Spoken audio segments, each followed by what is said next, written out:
Hello, subscribers. How are you guys doing? Welcome back. Hey, you guys, check this out. So you guys know, okay, this video is being done because it's a must, okay?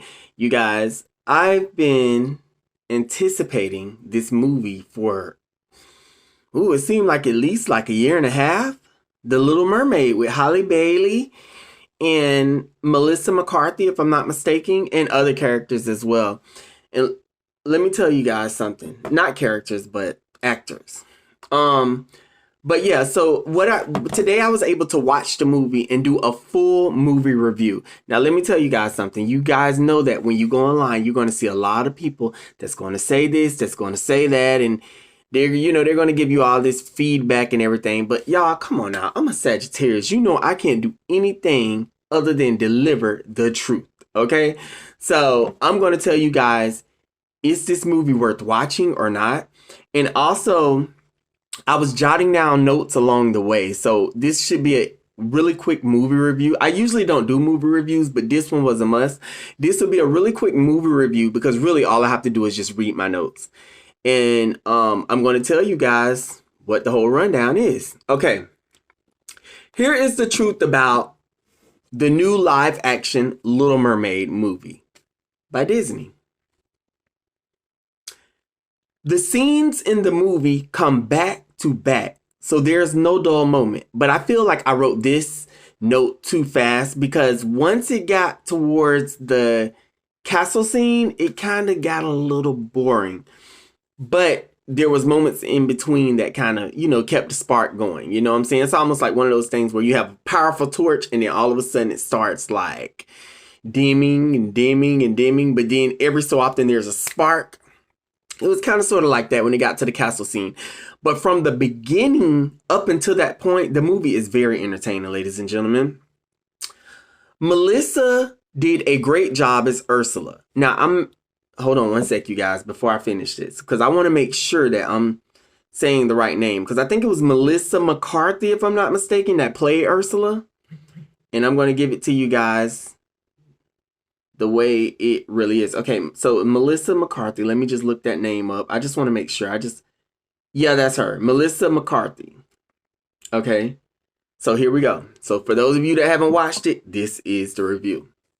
Okay, Melissa did a great job as Ursula, but just wasn't that scary. She wasn't that scary looking. She was more on the beautiful side. She's just a beautiful individual, you know what I'm saying? So, her trying to be scary, it's like you really, really, really got to sell yourself in that role. You know what I'm saying? Because you're naturally beautiful. So, and that's a compliment to you, Melissa McCarthy. And continuing on, in the beginning, Melissa gives an explanation to the reason why she is going to destroy Ariel. And this was not needed. She should have just been,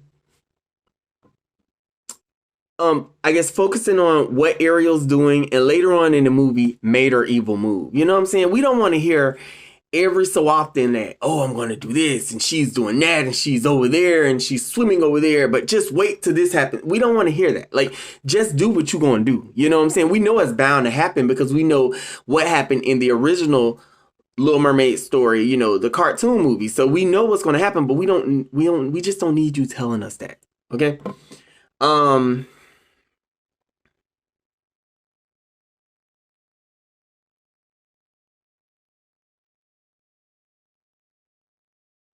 And that was, she should have just been chiming in on what Ariel was doing. And later on in the movie, made her evil move. Okay, next. They shouldn't have made the storyline to where King Trident and Ursula are related. Just stick to the original story. Something Disney kind of have a big problem with, okay? I think they just kind of try to focus on, making it a little bit more, this is the reason why this happened. But then again, also, but maybe there's going to be a sequel, okay? So they're just setting future storylines. That's what I'm assuming. Maybe they're just setting future storylines. That's what it could be. The graphic special effects, the graphic special effects, the CGI are literally breathtaking, ladies and gentlemen.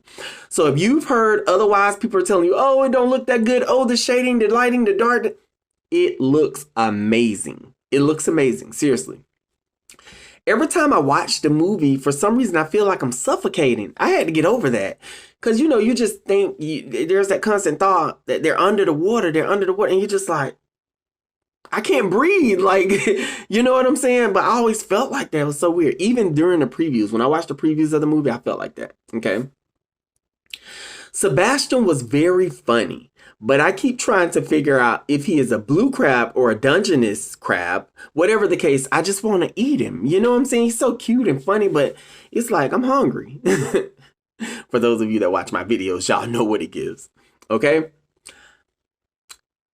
Halle Bailey voice is amazing, but of course we know that, ladies and gentlemen, right? Prince Eric is unbelievably attractive, which I didn't realize that from the previews until I seen his interviews and everything. I'm like, damn. Okay, next. Once Prince Eric fell from the ship, they had him submerged into water too long. Unless they were going to have Halle Bailey give CPR, they should have only had him submerged for a short while. And it's weird when he coughs. Once you get him on the shore, no water comes out of his mouth, or at least not much anyway. So they did good on, him drowning in the scene. He's about to drown and she's saving him. But I just felt like it was just too much. Like they had him like literally submerged in almost like 50 feet of water. And then he's taking like minutes to come back up. Come on now. We know that, ladies and gentlemen, in reality, that does not happen. You will be out of here. Okay. Critics have to understand movies aren't going to be done perfect, right? That's the reason it's a movie and not real life. Because, they'll be like, well, this didn't happen and they didn't do that. And why did they touch that before that? And come on now, we're watching a movie here, okay? When it keeps cutting to Ursula between scenes, I hate the way she's so revealing with her evil deed. They should keep something hidden. She literally keeps telling us that she's going to kill Ariel or attempt to kill Ariel. And it's just like, okay. Like we know that, like, just, be mysterious and evil and just, keep the creep factor going, but you don't have to just come flat out and say, I'm going to kill Ariel later on. I'm telling you, 30 minutes out, I'm going to, like, it's pretty much like that's what it was giving. You know what I'm saying? I'm just like, no. I love the way the movie have the musicals going back to back. It keep us entertained. They did a really good job with keeping no dull moment in the movie. No dull scenes. Except for that castle scene, which I was getting ready to write as I was watching. This movie had many bright scenes, bright, colorful scenes. I don't understand what the critics are talking about. It's a very dark movie. It's very bright, beautiful, and oceanic. Of course, there are some areas in the parts of the ocean that are very, very dark. The deeper you go, the darker it gets. And then there's areas that's in the ocean that are light. And they did a very good job at making that happen. Even when they were singing Under the Sea, it was very bright and lit. And sea creatures, as bright as they could get in real life, exuded those colors throughout the movie. They did a really good job. Prince Eric have a black mother, but I find it very funny that there's something that he slipped in at the dinner table, seen in the movie when he says, I'm trying to reach out to other cultures so we don't get left behind. This then indicated Disney's reasoning for adding different races throughout the movie. It's 2023, ladies and gentlemen. It's time to do away with racism. Okay? Moving on. Prince Eric then does a musical, and for some reason this musical just was not needed. It's just at this point the musicals are being too much. Like, you're like, I don't want to hear another musical, and then here comes Prince Eric. You know what I'm saying? And taking away from the real life feel of the movie. Prince Eric musical was really not needed, but maybe it should have been shortened or something. But he simply is just, he's not a singer, okay? And that's okay because he's a beautiful actor. Yes, he is visually attractive, but singing isn't for everyone, okay? Moving on. I love the way Ariel is always humming her siren song throughout the movie. This indicates that it's her thing, and this is what she does. You get what I'm saying? So we're not surprised when we hear her singing it again. So it's good that we're not surprised when we hear her singing it one time, and for some reason he fell in love with this siren song, but she never sings it throughout the rest of the movie. You see what I'm saying? It's the fact that they kept that siren song her saying that throughout the movie is what we were able to buy into. We were able to buy it. I love the fact that it shows Ariel interacting with her sisters. That was cool because we wanted to know, like, well, how does she get along with her sisters? Like, give us other scenes. Let us know everything that's going on, you know? I also noticed throughout the movie there's a lot of race being mixed. I'm sorry, guys. When I spoke into my phone, it went into the it didn't process right. But it was supposed to be races being mixed. And I think this is a good thing because our world needs that, ladies and gentlemen. You know what I'm saying? Like, seriously, the racism thing is just played out. Ursula's eels didn't talk, but this was okay because there were other crustaceans and sea creatures that didn't talk as well. So this also set the tone that the eels were her pets. Okay?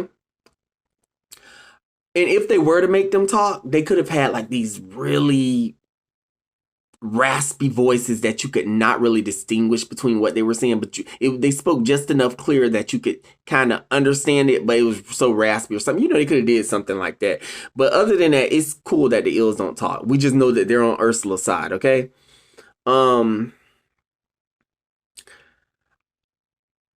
Ursula's poor unfortunate performance was breathtaking. And Sebastian is just super funny. Like, seriously, that was they did really good with Sebastian. I just don't like in Ursula's scenes, between the scenes, she keeps telling us too much about what's going to happen in the future of the movie, SMH. You see, I kept writing that because that was just a little aggravating. We were seeing Ursula, but don't give us too much, Ursula. We know what you're going to do. Don't give us too much. Just let us see you and say a word or two, and that's it. Scuttle, Sebastian, and Flounder are awesome. Love their roles. Very entertaining. And Scuttle was equally as funny as Sebastian. Flounder was good, cool, but he was pretty much just going with the flow. But Scuttle and Sebastian were really funny. I don't like the way Hailey Bailey isn't lip singing her musical once she gained legs and go to the castle. However, the musical does sound amazing. Then I realized the reason why she wasn't singing, because she can't speak. Duh, Ursula have her voice. I don't like how the mer people have such a problem with humans eating sea creatures, and you'll just notice this throughout the movie a little bit. When the movie clearly shows throughout the movie that sea creatures are being eaten by other sea creatures, which goes to show you the food chain under the sea. Okay? Okay, ladies and gentlemen, I get the reason why Hailey Bailey was not lip syncing. See, I'm taking you guys back because I was realizing it as I was watching. When she entered the kingdom, it's because she couldn't speak at all. Apparently, Disney was just trying to ensue that she would have loved to. They were trying to ensue what she would have loved to say, or what she was singing in her head, even though she couldn't speak because of Ursula taking her voice. Okay. I don't like how Sebastian, when he's having an interaction with Hailey Bailey at the castle, is acting like he is unaware that she can't speak. He's like, oh, she's just so forgetful because she's not speaking. But I'm like, you just witnessed when Ursula transformed her into this human with legs or whatever. It was just weird. I hate the way when Ariel and Prince Eric are in the carriage, the way she has a turn at directing the horses, and as she's doing so, she's driving them very dangerous. And even though she's running over watermelon stands and almost people, she still continues to do so. And she can clearly see that it's dangerous. Like, and Eric is not having a good time right now. So I don't understand the reasoning in this. If she was such a sweet, kind girl, wouldn't she have halted the horses or stopped? You know, it was just weird. I love the way the movie have a getaway vacation island feel. If you haven't been to Jamaica, baby, you will be booking a first class ticket. The castle scenes with Prince Eric and Hailey Bailey can be quite boring. But when Vanessa shows up, all of that changes. Scuttle rap song, because Scuttle does a rap song, is so funny and very much so needed. Hailey Bailey makes me appreciate my dreadlocks. you know, I mean, this is a long time coming. Well, there also is the fact that I live in Florida as well. LOL. I don't like the way when Haley Bailey breaks Vanessa's seashell necklace that's harboring her voice, and when the magic orb finds her and gives Ariel her voice back, as she begins to speak, everyone doesn't act like they're in shock that they just seen this orb floating and going down Ariel's throat to her voice. Like they're more focused on, oh, she got her voice back. That's really the girl. But it's like, did you not just see this orb floating in midair, like going into... I'm sorry, but that would have left like a lasting impression on me. Like it just would have, whatever. Vanessa's transformation back into Ursula was awesome. Great special effects, CGI, they did not play.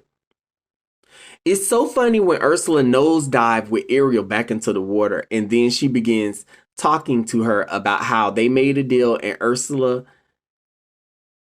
how she made a deal with Ursula and failed. And then she tells her that she's like, you have to live with it, Toots. That was so funny, ladies and gentlemen.